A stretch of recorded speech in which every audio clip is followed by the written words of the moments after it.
This time of year, even on days like this, true basketball fans stay indoors. Everybody's glued to the TV watching both the men's and the women's tournaments. But back in 1959, there was a media frenzy of sorts right here in Goodlettsville, Tennessee. And have stayed friends all these years, 50 years. That's when these four women and the rest of the Goodlettsville High School girls basketball team won the Nashville Interscholastic League Championship. We were, of course, ecstatic, and the whole community was. I've heard about that team growing up when I was a kid here in Goodlettsville. Someone once said, basketball doesn't build character, it reveals it.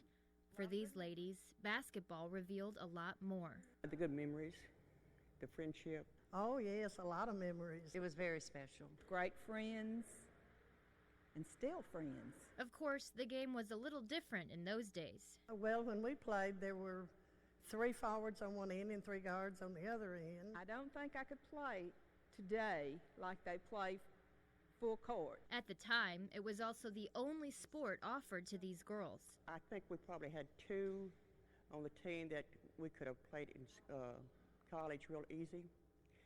I wished we'd had the chance. I doubt if I would have graduated from high school if it hadn't been basketball, because it was part of my life and it kept me in school.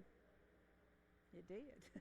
Here once again, in the same gym where they first played together. Margaret was on fire that night. Every time she took the ball, it went in. They have much more than just memories on the court. Several of us are widows now, and we've gone through things together, and we've gained strength from each other just knowing that we're just a phone call away or a visit away.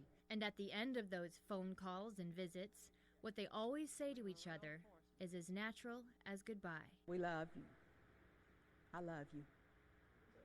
And we do. Evelyn, Sylvia, Nadine, and Margaret probably never dreamed when they walked through these doors a half-century ago that in some way they would leave their mark on women's basketball.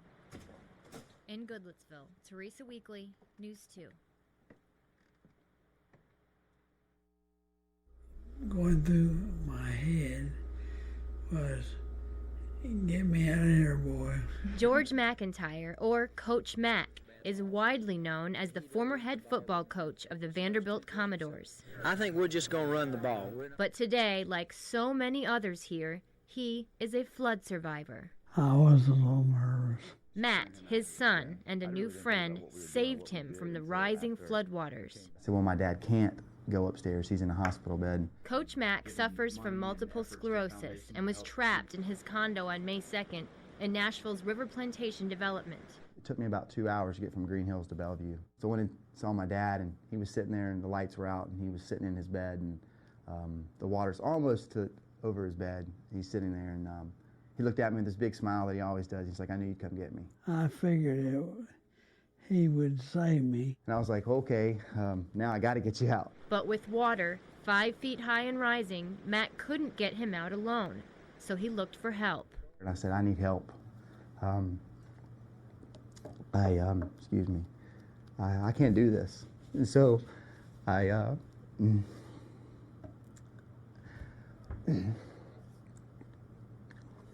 came back, and this time this guy started running down the hill. He's like, you need help? And it was a guy named George Walker, who's a photographer for the Tennessean. I was like, yeah, I just prayed for help for my dad named George, and a guy named George comes out of nowhere, literally, to help. Matt had not seen George Walker since the rescue until this day. Good to see you, man. Good to see you. I haven't had a chance to see you since it happened. I know, it's been crazy. It was like an angel with wings coming down that hill. Yeah. I don't know about wings. Yeah. It was after George came along that Matt remembered something important about his dad's bed.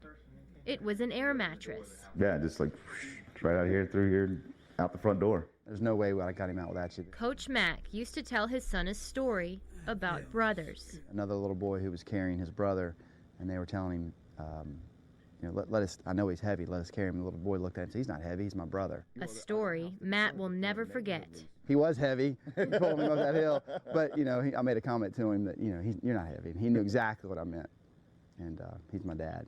In Nashville, Teresa Weekly, News 2.